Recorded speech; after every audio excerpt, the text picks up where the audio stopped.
साधना का अर्थ है अपने आप को साधना। जिन देवी देवताओं की साधना की जाती है वस्तुतः अपनी ही विभूतियां एवं सत्य प्रवृत्तियां हैं। इन विशेषताओं के प्रसुप्त स्थिति में पड़े रहने के कारण हम दीन दरिद्र बने रहते हैं, किंतु जब वे जागृत प्रखर एवं सक्रिय बन जाती हैं तो अनुभव होता है कि हम रिद्धि सिद्धियों से भरे पूरे हैं। मनुष्य की मूल सत्ता एक जीवांत कल्प वृक्ष की तरह है। ईश्वर ने उसे बहुत कुछ सब कुछ देकर इस संसार में भेजा है। समुद्र तल में भरे मणि मुक्ताओं की तरह भूतल में देवी रत्न राशि की तरह मानवीय सत्ता में भी असंख्य संपदाओं के भंडार भरे पड़े हैं, किंतु वे सर्वसुलभ नहीं हैं। प्रयत्न पूर्वक उन्हें खोजना खोदना पड़ता है। जो इसके लिए पुरुषार्थ नहीं जुटा पाते वे खाली हाथ रहते हैं, किंतु जो प्रयत्न करते हैं उनके लिए किसी भी सफलता की कमी नहीं रहती। इसी प्रयत्नशीलता का नाम साधना है। स्पष्ट है कि अपने आप को सुविकसित, सुमंत एवं सुसंस्कृत बना लेना ही देव आराधना का एक मात्र उद्देश्य है। अपनी ही सब प्रवृत्तियों को अलंकारिक भाषा में देव शक्ति कहा गया है। साधना उपासना के क्रिया कृत्य में यही रहस्यमय संकेत संदेश सन्निहित हैं कि हम अपने व्यक्तित्व को किस प्रकार समुद्ध करें और जो प्रसुप्त पड़ा है उसे जागृत करने के लिए क्या कदम उठाएं। सच्ची साधना वही है जिसमें देवता की मनोहार करने के माध्यम से आत्मनिर्माण की दूरगामी योजना तैयार की जाती है और सुव्यवस्था बनाई गई जाती है। मानवीय व्यक्तित्व में सन्निहित संभावनाओं का कोई परावार नहीं है। ईश्वर का ज्येष्ठ पुत्र होने के नाते उसे अपने पिता से सभी विभूतियां उत्तराधिकार में मिली हैं। व्यवस्था नियंत्रण इतना ही है कि जब उस रत्न राशि की उपयोगिता आवश्यकता समझ में आ जाए तभी वे मिल सके। पात्रता के अनुरूप अनुदान मिलने की सुव्यवस्था अनादिकाल से चली आ रही है। इसी परीक्षा में खरे उतरने पर लोग एक से एक बढ़कर अनुदान प्राप्त करते रहे हैं। साधना के फलस्वरूप सिद्धि मिलने का सिद्धांत अकट्य है। देवी देवताओं को माध्यम बनाकर वस्तुतः हम अपने ही व्यक्तित्व की साधना करते हैं।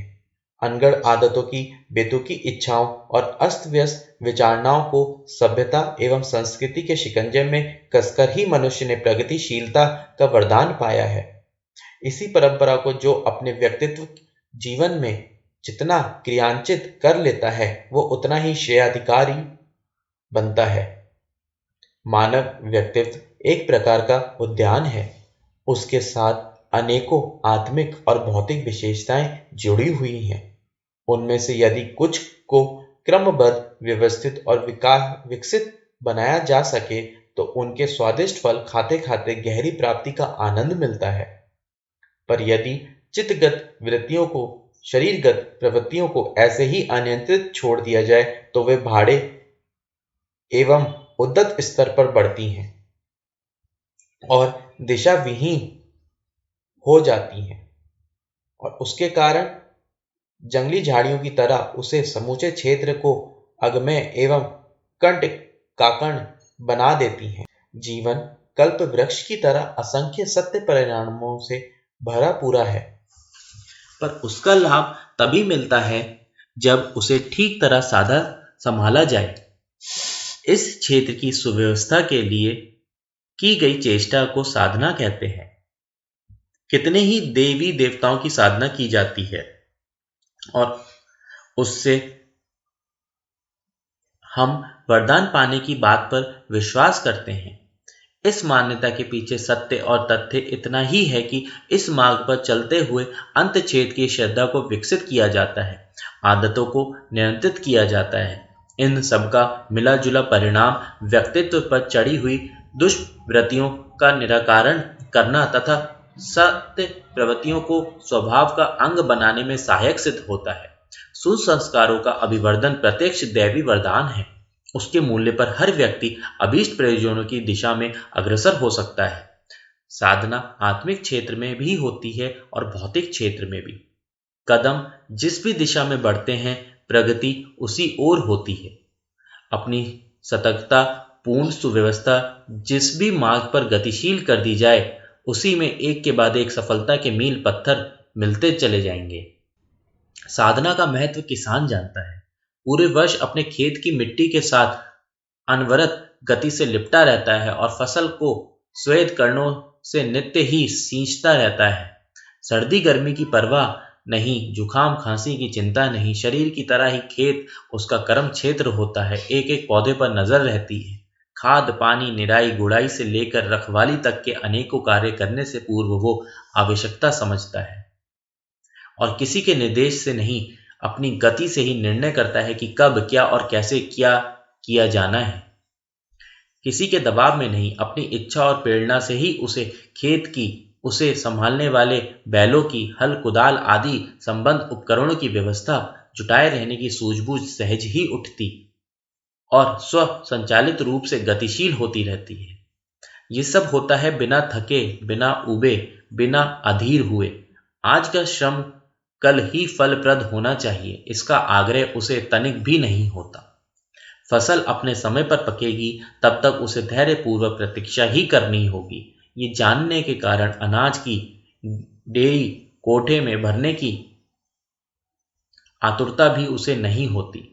इतने मन अनाज उसे निश्चित रूप से होना चाहिए, इसके लंबे चौड़े मंसूबे बांधना भी उस अनावश्यक प्रतीत होता है। मनोयोग पूर्वक स्ततः श्रम की साधना चलती ही रहती है। विघ्न अवरोध ना आते हों सो बात भी नहीं, उसमें भी जैसे बनता है निपटता ही रहता है, पर उपेक्षा कभी भी खेत की नहीं होती।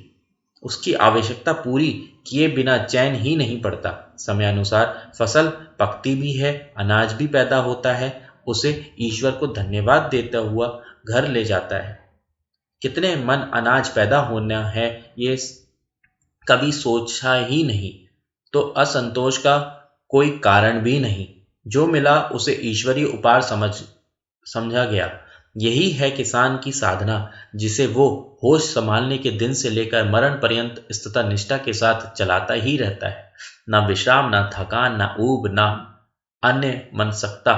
साधना कैसे की जाती है और साधक को कैसा होना चाहिए, ये किसान से सीखा जा सकता है। साधना का क्षेत्र अनंत जगत है। अपने ही भीतर इतने खजाने दबे गड़े हैं कि उन्हें उखाड़ लेने पर ही कुबेर जितना सुसंपन्न बना जा सकता है। फिर किसी बाहर वाले से मांगने जांचने की दीनता दिखाकर आत्मसम्मान क्यों गवाया जाए। भीतरी विशिष्ट क्षमताओं को ही तब दर्शियों ने देवी देवता माना है और बाहोपचारों के माध्यम से अंत संस्थान के भांडागार को करतलगत करने का विधि विधान बताया है। शारीरिक बल वृद्धि के लिए डंबल, मुदगर उठाने घुमाने जैसे कर्मकांड करने पड़ते हैं। बल इन उपकरणों में कहाँ होता है, वो तो शरीर के मांसपेशियों से उभरता है। इस उभार में व्यायामशाला के साधन प्रसाधन सहायता भर करते हैं। उनसे मिलता कुछ नहीं, जो मिलता है वो भीतर से ही मिलता है। ठीक यही बात आत्म साधना के संबंध में भी कही जा सकती है। व्यायामशाला में नित्य नए उत्साह के साथ जूझते रहने वाले पहलवान की मन स्थिति और गतिविधि का यदि गंभीरतापूर्वक अध्ययन किया जाए तो आत्म साधना के विद्यार्थी को विदित हो सकता है कि उसे आखिर करना क्या पड़ेगा। पहलवान मात्र कसरत करके ही निश्चित नहीं हो जाता, वरन पौष्टिक भोजन की, संयम ब्रह्मचर्य की, तेल मालिश की, उपयुक्त दिनचर्या की, प्रसन्नता निश्चिंता की भी व्यवस्था करता है। यदि उन सब बातों की उपेक्षा की जाए और मात्र दंड बैठक को ही जादू की छड़ी मान लिया जाए तो सफलता दूर की चीज ही बनी रहेगी। एकाकी कसरत से कुछ भला ना हो सकेगा। उपासनात्मक विधि विधान की अपनी ही महत्ता है, पर उतने भर से काम नहीं चलता। चिंतन और कर्तव्य की रीति नीति भी लक्ष्य के अनुरूप ही ढलनी पड़ेगी। गायक और वादक एक दिन में अपने विषय में पारंगत नहीं हो जाते। उन्हें स्वर की नाद की साधना नित्य निरंतर करनी पड़ती है। रियाज ना किया जाए तो गायक का स्वर छितराने लगता है और वादक की उंगलियां जकड़ मकड़ दिखाने लगती हैं। संगीत सम्मेलन तो यदा कदा ही होते हैं, पर वहां तक पहुंचने वाली स्वर साधना को नित्य ही अपनाए रहना पड़ता है। गीत सुनने वालों ने कितनी प्रशंसा की और कितनी धनराशि दी, ये बात गौण रहती है। संगीत साधक आत्मतुष्टि की नित्य मिलने वाली प्रसन्नता को ही पर्याप्त मानता है, और बाहर से कुछ भी ना मिले तो भी वो एकांत जंगल की किसी कुटिया में रहकर भी आजीवन बिना उबे संगीत साधना करता रह सकता है। आत्म साधक की मन स्थिति इतनी तो होनी ही चाहिए। नर्तक अभिनेता अपना अभ्यास जारी रखते हैं। शिल्पी और कलाकार जानते हैं कि उन्हें अपने प्रयोजन के लिए नित्य नियमित अभ्यास करना चाहिए। फौजी सैनिकों को अनिवार्य रूप से परेड करनी पड़ती है। अभ्यास टूट जाने पर ना तो गोली का निशाना ठीक बैठता है और न मोर्चे पर लड़ने के लिए जिस कौशल की आवश्यकता पड़ती है वो हाथ रहता है। किसी विशेष प्रयोजन के लिए नियत संख्या तथा नियत अवधि की साधना से किसी पूजा प्रयोजन का संकल्प लेने वाला समाधान हो सकता है, पर आत्म साधक को इतने भर से संतोष नहीं मिलता। वो जानता है कि प्यास बुझाने के लिए रोज ही कुएं से पानी खींचना पड़ता है और सफाई रखने के लिए रोज ही कमरे को बुहारना पड़ता है। मानवीय सत्ता की स्थिति भी ऐसी ही है। उसके हीरो भरी खदान को हर दिन खोदना कुदेदना चाहिए, तभी नित्य नए उपहार मिलने संभव होंगे। शरीर को स्नान कराना, दांत मांजना, कपड़े धोना नित्य कर्म है, उसकी उपेक्षा नहीं हो सकती। संसार का विक्षोभ भरा वातावरण हर किसी की अंत चेतना को प्रभावित करता है। उसकी नित्य सफाई ना की जाए तो क्रमशः गंदगी बढ़ती ही चली जाएगी और अनंत कोई बड़ी विपत्ति खड़ी करेगी। शरीर को जीवित संचालित रखने के लिए दो कार्य आवश्यक हैं, एक भोजन, दूसरा मल त्याग। इनमें से एक की भी अपेक्षा नहीं हो सकती। भोजन न किया जाए तो पोषण के लिए नितांत आवश्यक रस रक्त की नई उत्पत्ति ना होगी और पुराने संसचित रक्त की पूंजी समाप्त होते ही काया दुर्लभ होकर मृत्यु के मुख में चली जाएगी। इसी प्रकार मल त्याग ना करने पर नित्य उत्पन्न होने वाले विष जमा होते और बढ़ते चले जाएंगे और उनका विस्फोट अनेक उपद्रवों के रूप में प्रकट होकर कष्टकारक मृत्यु का आधार बनेगा। पंचभौतिक शरीर की तरह सूक्ष्म शरीर की दिव्य चेतना की भी कुछ आवश्यकताएं हैं। उसे भी भूख लगती है, उस पर भी मल चढ़ते हैं और सफाई की आवश्यकता पड़ती है। इन दोनों प्रयोजनों को पूरा करने वाली प्रक्रिया साधना कही जाती है। उससे सत्य प्रवृत्तियों को जगाकर वो सब उगाया पकाया जा सकता है जिससे आत्मा की भूख बुझती है और जीवन भूमि में हरी भरी फसल लहलाती है। साधना से उन मलिनताओं मनोविकारों का निष्कासन होता है जो प्रगति के हर क्षेत्र में चट्टान बनकर अड़े रहते हैं और पग पग पर व्यवधान उत्पन्न करते रहते हैं। साधना में प्रयुक्त होने वाली आत्मशोषण और आत्मनिर्माण की उभय पक्षीय प्रक्रिया अंत क्षेत्र में धसे फंसे कुसंस्कारों को उखाड़ कर उनकी जगह आम वृक्ष लगाती है। कटीली झाड़ियों से पिंड छुड़ाने और स्वादिष्ट फल संपदा से लाभान्वित होने का दोहरा लाभ मिलता है। संसार में जितने भी चमत्कारी देवता जाने माने गए हैं, उन सबसे बढ़कर आत्मदेव हैं। उसकी साधना प्रत्यक्ष है। नकद धर्म की तरह उसकी उपासना कभी भी किसी भी निष्फल नहीं जाती। यदि उद्देश्य समझते हुए सही दृष्टिकोण अपनाया जा सके तो जीवन साधना को अमृत पारस और कल्प वृक्ष की कामधेनु की सार्थक उपमा दी जा सकती है। साधने से सामान्य स्तर के प्राणी आश्चर्यजनक कार्य करके दिखाते हैं।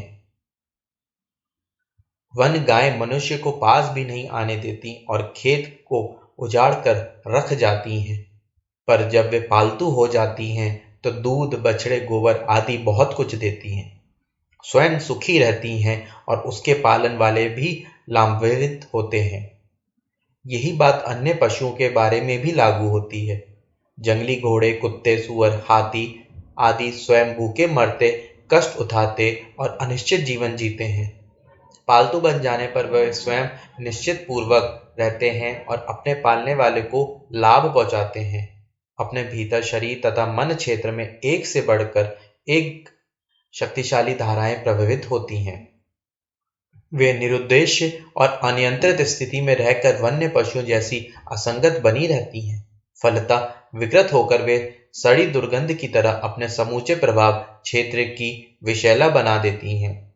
आग जहां भी रहती है वहां वहीं जलाती है। तेजाब की बोतल जहां भी फैलती है वहीं गलाती है। विकृत प्रवृत्तियां छितराई हुई आग और फूटी हुई तेजाब की बोतल की तरह हैं। उनसे केवल विनाश ही संभव होता है। ये दोनों ही वस्तुएं यदि सुनियोजित रखी जा सकें तो उनसे उपयोगी लाभ मिलते हैं और वे इतने बड़े चढ़े होते हैं कि सामान्य दिखने वाला मनुष्य पग पग पर अपनी असामान्य स्थिति का परिचय देता है। साधना जीवन के बहिरंग और अंतरंग क्षेत्रों में सुसंस्कारित सुव्यवस्था उत्पन्न करने का नाम है। इसे समझ पाने और कर पाने का प्रतिफल जंगली जानवरों को पकड़कर पालतू बनाने की कला में प्रवीण व्यवसायियों जैसा ही प्राप्त होता है। सर्कस के जानवर कितने आश्चर्यजनक करतब दिखाते हैं। देखने वाले बाग बाग हो उठते हैं। इन सधे जानवरों की प्रशंसा होती है, प्रतिष्ठा मिलती है और अच्छी खुराक मिलती है। सधाने वाले और सिखाने वाले को अच्छा वेतन मिलता है और सर्कस के मालिकों को उन्हीं जानवरों के सहारे धनवान बनने का अवसर मिलता है जो उच्च-खल होने की स्थिति में स्वयं असंतुष्ट रहते और दूसरों को रुष्ट करते हैं। घरेलू उपयोग में आने वाले जानवर भी बिना सिखाए सधाए अपना काम ठीक तरह कहीं कर पाते हैं। बछड़ा युवा हो जाने पर भी मर्जी से हल गाड़ी आदि में चल नहीं पाता। घोड़े की पीठ पर सवारी करना, उसे दुर्की चाल चलाना सहज ही संभव नहीं होता। ऊंट गाड़ी, टांगा बैलगाड़ी में जुटने वाले पशु अपने आप चलने नहीं लग जाते। उन्हें कठिनाई से प्यार फटकार के सहारे धीरे धीरे बहुत दिनों में इसे योग्य बनाया जाता है कि अपना काम ठीक तरह अंजाम देने लगे। साधना इसी का नाम है। इंद्रियों के समूह को मन बुद्धि चित्त अहंकार के अंतकरण चतुष्टय को वन्य पशुओं के समक्ष गिना जा सकता है। अपने स्वाभाविक रूप में ये सारा ही चेतना परिवार होता है। जन्म जन्मांतरों के पाश्विक कुसंस्कारों की मोटी परत उन पर जमी होती है। उसे उतारने के लिए जिस खराद का उपयोग किया जाता है उसे साधना कह सकते हैं। पशुता को परिकृष्ट करके उसे मनुष्य के देवत्व के रूप में गढ़ देने के सदृश एक विशिष्ट कौशल है। इसे प्रवीणता में पारंगत होने का नाम ही आत्म साधना है। पशुओं को प्रशिक्षित करने और पत्थर से मूर्तियां बनाने की तरह कार्य कुछ कठिन तो हैं, पर हैं ऐसे जिसमें लाभ ही लाभ भरा पड़ा है। कठपुतली नचाने वाले, हाथ की सफाई से बाजीगरी के कौतुक दिखाने वाले, बंदर और रीछ का तमाशा करने वाले जादूगर जैसे लगते हैं और चमत्कारी समझे जाते हैं। ये चमत्कार और कुछ नहीं, किसी विशेष दिशा में तन्मयता पूर्वक धैर्य और उत्साह के साथ लगे रहने का प्रतिफल मात्र है। ऐसा चमत्कार कौतूहल प्रदर्शन से लेकर किसी भी साधारण तथा असाधारण कार्य में आशाजनक सफलता प्राप्त करने के रूप में कभी भी कहीं भी देखा जा सकता है। अपनी ईश्वर प्रदत्त विशेषताओं को उभारने और महत्वपूर्ण प्रयोजनों में नियोजित करने का नाम साधना है। साधना का परिणाम सिद्धि के रूप में सामने आता है। यह नितांत स्वाभाविक और सुनिश्चित है। यदि अपने आप को साधा जाए, व्यक्तित्व को खरादा जाए, तो वो सब कुछ प्रचुर परिमाण में अपने ही घर पाया जा सकता है, जिसकी तलाश में जहां तहां मारे मारे फिरना और मृग तृष्णा की तरह निराशा भटकना पड़ता है।